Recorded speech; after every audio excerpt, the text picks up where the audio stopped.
pasabog ang hapon.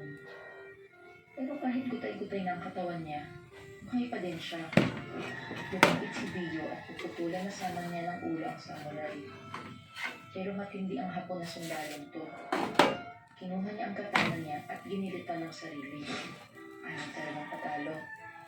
Kung may papatay man sa kanya, siya din yun. Ganyan ang mga hapon. Ma-pride talaga. Na-disappoint si Dio pero bumalik siya sa kuta ng hapon. Napansin niya dito ang mga papeles sa higaan ng hapon. Meron ding bakal na malaki sa tabi nito. Binasa ni Dio ang papeles at nadiskubre niya na isa palang bunga ng isang eksperimento ang sundalo nito. Ang pangalan nito ay Shinji Himura. Eksperimento siya ng Unit 731 ng Japan noong panahon ng World War II. Ang Unit 731 ay 4 years na ng human experiments. Idol kasi ng mga Hapon dati ang Germany at mga Nazi.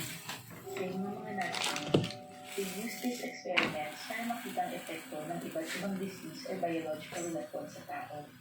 Ang di namin alam sa isang military base sa Japan, may isang alarm ang na-trigger nang pinasok ni Dio ang Batanes Yamashita site. Sabi ng isang sundalo sa isang Japanese general, General, one of our secret gold sites has been compromised. Send forth a Black Ops team right away. This is the Book of Bad Ideas, episode Batanes, a twisted story. and don't forget, mas matakot kayo sa buhay. kesa sa mga patay. At kinukuha ni Cathy ang kanyang pera. Ilang beses na niyang tinanong si Cathy regarding dito, pero hindi siya sinasagot. At dahil dito, mas na-curious si Trisha kung saan niya nakukuha ang kayamanan niya. Wala naman itong trabaho or business. Wala din itong asawa. Kapit kaya siya ng mayaman? Pero hindi. Mayaman si Cathy pero walang itsura. Madaming naisip si Trisha. Hindi kaya drug dealer itong si Trisha? Or may pamana sa kanya? Gabi-gabi itong iniisip ni Trisha. Lagi din itong kinakwento ni Trisha kay Gerald at naiirita na si Gerald. One time, sa sobrang inis ni Gerald, sinabi niya kay Trisha, Sa sobrang obsession mo dyan sa best friend mo, bakit di mo imbestigahan? Nang matigil ka na, kahit pa biro itong sinabi ni Gerald, naisip ni Trisha na magandang idea ito. Sinagot niya si Gerald, oo sige, iimbestigan ko talaga. Asawa naman ako ng pulis, kayang-kaya ko to. Nagulat si Gerald at sineryoso ni Trisha ang biro niya. At sa mga sumunod na linggo, walang ginawa si Trisha kundi imbestigahan at sundan si Cathy. Hinahayaan ni Gerald magpulis-pulisan ng asawa niya. Natutuwa pa siya sa pinagagawa ng asawa niya.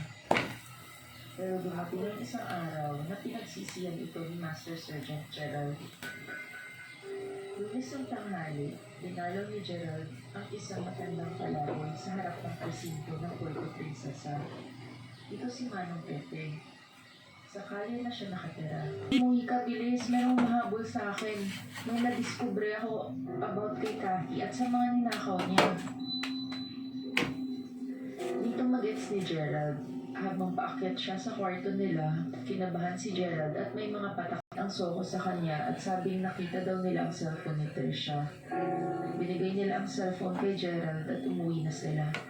Gustong imbestigahan ni Gerald ang pagkamatay ni Trisha, pero di siya makapag-isip ng matino.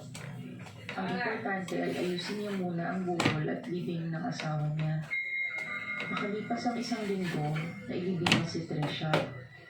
Pinalikan ni Gerald ang mansyon ni Cathy. Handa na siyang imbestigahan ang pagkamatay ni Trisha at ipagiganti ito. Matagal nag-doorbell si Gerald pero walang sumasagot. After 15 minutes, nag-decide itong pasukin ang mansyon at nagulat si Gerald sa nakita niya sa sala. Ito ay ang naaagnas na bangkay ni Cathy. Ang nakapagtataka ay parehas pa ang pagkamatay nito. Parang kinain ng isang hayop. Hawak niya din sa kabilang kamay ang baril na Taurus G3 na bigay ni Gerald. Maganda itong EDC or Everyday Carry. Luma ang mga gamit sa bahay. Pero alam ni Trisha na mga branded din ito. Ang mayaman. Pagdating ni Trisha sa basement, may nakita siyang isang malaking kwarto at madaming umiiyak dito. Natakot si Trisha sa bawat hakbang pero patuloy pa din siya. Nakita niyang puno ito ng tulungan. At ang naman ay, before we continue with this story, make sure to follow us so that you'll get notified if we have a new twisted story.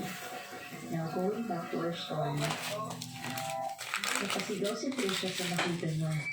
Hindi niya maisip na meron siyang nakitang ganito. Ang buong kwarto ay puno ng mga kulungan, pero hindi hayop ang laman, kundi mga babies. Dito pala dinadala ni Kathy ang mga ninakaw niya. Napatigil sa panonood si Gerald. Hindi niya maisip ang ganitong kahayupan. Naisip niya din So, na yan kaya guys, talagang yan na ang sinangkaso last ng kong mga ginawa. sa mga ospital sa Puerto At Princesa. makakain na rin kami.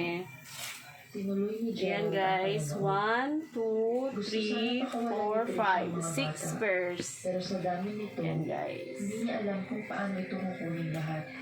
Ayan ang aming almusal ngayon. Para itong zoo ng mga baby. Hanggang hapunan na siya Habang guys. nag-iisip si Trisha kung anong Kasi gagawin, mabigat yan sa tiyan. narinig niyang may paparating. Hindi ka basta-basta agad nagugutom. Sa may pintuan. Isang matandang mama ang nagbukas ng pinto at may dalang shotgun. Nagbarila ng dalawa. Alam ni Trisha na lugi siya sa shotgun at tumakbo na ito. Habang hinahabol siya, di pa rin tumigil ang putukan at natamaan din ni Trisha ang matanda sa paa. Nakatakas na si Trisha, agad itong sumakay sa auto niya, nanginginig sa takot. Gusto niyang pumunta sa pulis siya pero malayo ang police station. Okay, kain na na. Inuulan na lang si Gerald pero hindi ito sumasagot. Mga kamarites, kain na Pagdating sa tayo. bahay ay nilak niya ang mga pintuan. Let's May eat. pakiramdam siyang sinusundan pa rin siya. Tinext niya si Gerald at nagkulong siya sa kwarto at tinutok ang baril sa pinto. At tama si Trisha.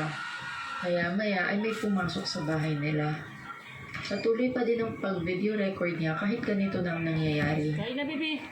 Nagulat si Trisha at isang magandang dalaga ang sumira ng pinto. Dinaril niya ito pero hindi inandak ang dalaga.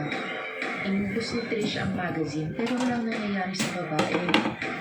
Tinanong ni Trisha, "Ano ka ba? Tao ka ba?